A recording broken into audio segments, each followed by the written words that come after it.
현재 폴란드 정부의 실세 부와슈차크 부총리는 한국산 무기에 관한 인터뷰에서 K239 천무 다연장 로켓의 잠재적 도입 및 공동 개발에 관해 한국 파트너와 계약 논의를 진행 중이라고 밝힌 데 이어 K9 자주포처럼 다연장 로켓 역시 중요한 역할을 한다는 결론을 내렸다며 폴란드 정부는 한국산 무기에 관해 모든 분야에서 관심이 있다고 언급했는데요.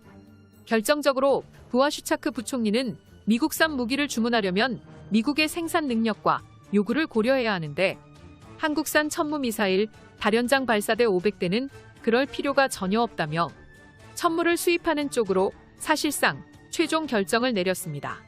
폴란드는 지난 26일 K2 전차 180대, K9 자주포 212문 도입을 위해 7조 6천억 원 규모의 계약서에 사인했는데요. 이처럼 미래시대 전장은 다양한 전술과 다양한 무기 체계를 확보해 어떠한 상황에도 즉각적인 대응이 가능해야만 합니다. 이 방법만이 유일하게 폴란드와 우리 한국이 깡패 같은 주변국에게 절대로 꿀리지 않고 우리의 자유민주주의 가치를 지킬 수 있는 가장 확실한 방법이기도 한데요. 최근 들어 폴란드는 물론 한국 역시 중국군의 대규모 군비 증강과 영토적 야욕이 날이 갈수록 커지는 상황에서 폴란드와 한국군은 기갑군단의 화력을 보조할 차세대 군단급 미사일 체계가 절실히 필요해졌습니다. 그런데 최첨단 미사일 기술력을 지니고 있는 대한민국의 국방과학연구소가 천무2 미사일 체계를 토대로 새로운 중거리 미사일 체계를 신속하게 공개해 폴란드 역시 이것을 주목하기 시작했습니다. 이것은 KT즘 미사일을 발사할 수 있는 국산 MLRS 천무2의 후속작인 천무3에 관한 발표였는데요.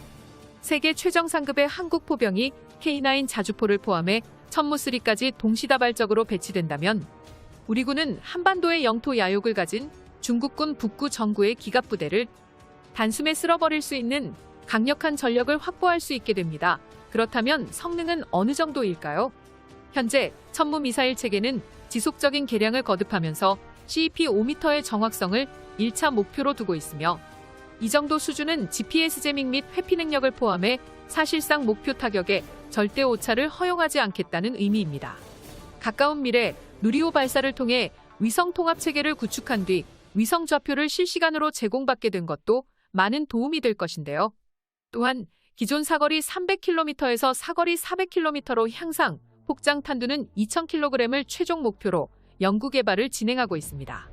천무3에 탑재할 KT즘 탄두는 기존 탄도인 227mm보다 더욱 거대해진 239mm로 화력 역시 커진 크기만큼 강력하며 중장거리 미사일인 AT킴스처럼 후방 적군 타격에 중점을 두었습니다. 천무3의 개발 목표는 중국이 보유한 대규모 미사일 발사대나 전투기 비행장, 잠수함 기지 등 여러 시설을 타격할 수 있는 공격형 자산으로 개발되고 있습니다. 수백 발의 작은 고폭탄을 탑재한 이중 목적 고폭탄을 이용해 일정 지역을 초토할 수 있으며 자탄의 개수를 줄인 대신 탄도 중량을 늘려 중장갑 장비를 파괴하는 게 가능합니다. 또 우리 군은 천무3를 이용해 확산탄과 정밀 유도탄은 물론 갱도 파괴탄, 활주로 파괴탄, EMP 경전탄, 지뢰 살포탄 등 각종 탄종을 섞어 전략적으로 운영할 예정입니다. 그런데 이게 다가 아닙니다. 현무2 미사일을 탑재하는 데 쓰였던 신유형 차량을 개조해 발사탄이 2배 많은 미사일 발사대를 천무 미사일 발사대로 개량하는 사업이 본격적으로 추진되고 있는데요. 현무2 미사일 발사대를 이용한 천무3에 개량된 미사일 발사대까지 탑재된다면 오랫동안 우리 군단의 포병 화력을 책임지었던 구룡 다련장 로켓을 싹 다 대체할 예정입니다. 그리고 이 사업이 성공적으로 진행되는 순간 지금도 강력한 우리 군의 포병 전력은 한 단계 더 업그레이드되어 우리 한국군의 세계 군사적 순위를 올릴 수 있을 정도로 강력한 전력이 됩니다. 천무3가 배치되기 시작하면 미국산의 270 MLRS에 의지했던 우리 군은 그전과는 전혀 다른 분단급 전투력이 크게 강화될 것으로 전망하는데요. 중국군의 기갑부대들이 가장 두려워하는 KT즘 미사일은 공지작전에서 적작전 기동단을 효과적으로 섬멸하기 위해 만들어진 카운터 무기입니다. 현대의 전차전 수백만 대군을 기계처럼 딱딱 맞춰 움직이는 기갑 작전 기동단이 아무리 신속하게 움직인다고 하더라도 수백 캬m 사거리를 가진 KT즘의 미사일 자탄을 피할 수는 없습니다. 특히 한반도와 만주 벌판에서는 말이죠. 한반도는 물론 폴란드 역시 전쟁이 발발한다면 수천 대의 전차가 동원될 지구상 최대 화력을 가진 냉전지대인데요. 이 때문에 한국군은 중국군에 맞설 대규모 화력전을 구사할 수 있으며 아직 한반도에서 전쟁 끝나지 않았다는 것입니다. 오히려 한반도는 중국 때문에 거세지고 있는 신냉전의 핵심 전장으로 발전하고 있어 우리 대한민국은 포병과 미사일 분야에서 대규모 화력을 유지할 수밖에 없습니다. 한국군의 이러한 대규모 화력은 공군과 협동하는 공지작전에서 어마어마한 위력을 발휘하게 됩니다. 공지작전의 개념이 아직도 유효한 한반도 전장 환경에서 천무미사일 발사대는 매우 효과적인 전력으로 예상되는데요. 그렇다면 공지작전이 무엇이기에 공지작전을 위해 우리 군이 천무3 미사일 발사대가 필요하다는 것일까요? 이를 알기 위해서는 한국군이 공지작전을 도입한 배경을 이해할 필요가 있습니다. 공지작전은 여러 작전술 중 하나인데요. 작전술을 정의한 러시아의 군사학자 스베치는 전술은 장걸음이며 장걸음이 모여 이루어진 뜀뛰기가 작전술이고 가야 할 길을 제시하는 것이 전략이라고 정의했습니다. 한마디로 표현하자면 작전술 같은 작은 승리가 모여 결국 전쟁의 승리로 이어진다는 것인데요. 일본과 중국에 맞서기 위해 한국은 러시아와 교류를 공고히 하고 그 카운터로 등장한 공지작전의 개념대로 군사력을 구축하는 것은 우리가 일본과 중국을 상대로 승기를 잡을 수 있는 방법이란 것이죠. 그리고 이 공지작전에서 지상군이 반드시 보유해야 할 무기가 천무3 같은 미사일 발사대 형태입니다. 천무 미사일 체계는 수백 발의 자탄을 가진 로켓을 비처럼 쏟아볼 수 있다고 해서 강철비라는 별명을 가지고 있습니다. 40초 안에 12발의 227mm 로켓을 발사할 수 있고 10초 안에 2발의 KT즘 미사일을 발사할 수 있는데요.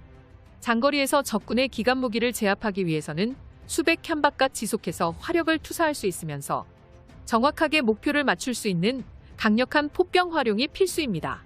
하지만 일반적인 화포로는 전선 후방에 위치한 적의 작전 기동단을 공격할 수 없습니다. 그래서 우세한 공군과 강력한 원거리 투사 무기를 이용해 적을 제압한다는 공지작전을 도입했습니다. 현재 공군의 전투력은 세계 10위권 안에 드는 위상을 자랑하지만 기습적인 전쟁 발발 시 1시간 동안 편대전에서 화력을 책임지기에는 부족한 화력을 갖고 있다는 게 군 전문가들의 의견입니다.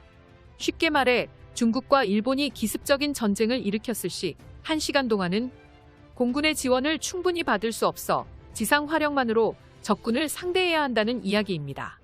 일본 항공자위대와 중국 공군을 제압할 때까지 우리 공군의 지상 작전 지원을 기대할 수 없기 때문인데요. 그러나 우리 육군이 사용할 수 있는 오래된 재래식 화포는 사거리 40km를 넘기 어렵습니다. 자주포 중에서는 K9만이 사거리 연장탄을 이용해 54km 밖에 적을 타격할 수 있군요. 중국의 주력 기갑부대가 만주 지역에 배치되어 있다는 점을 생각하여 할 때 사거리 연장탄을 사용한 K9조차 먼 거리를 타격하기 힘든 전략이라고 할 수 있습니다. 그러나 천무3의 KT즘 미사일은 다릅니다.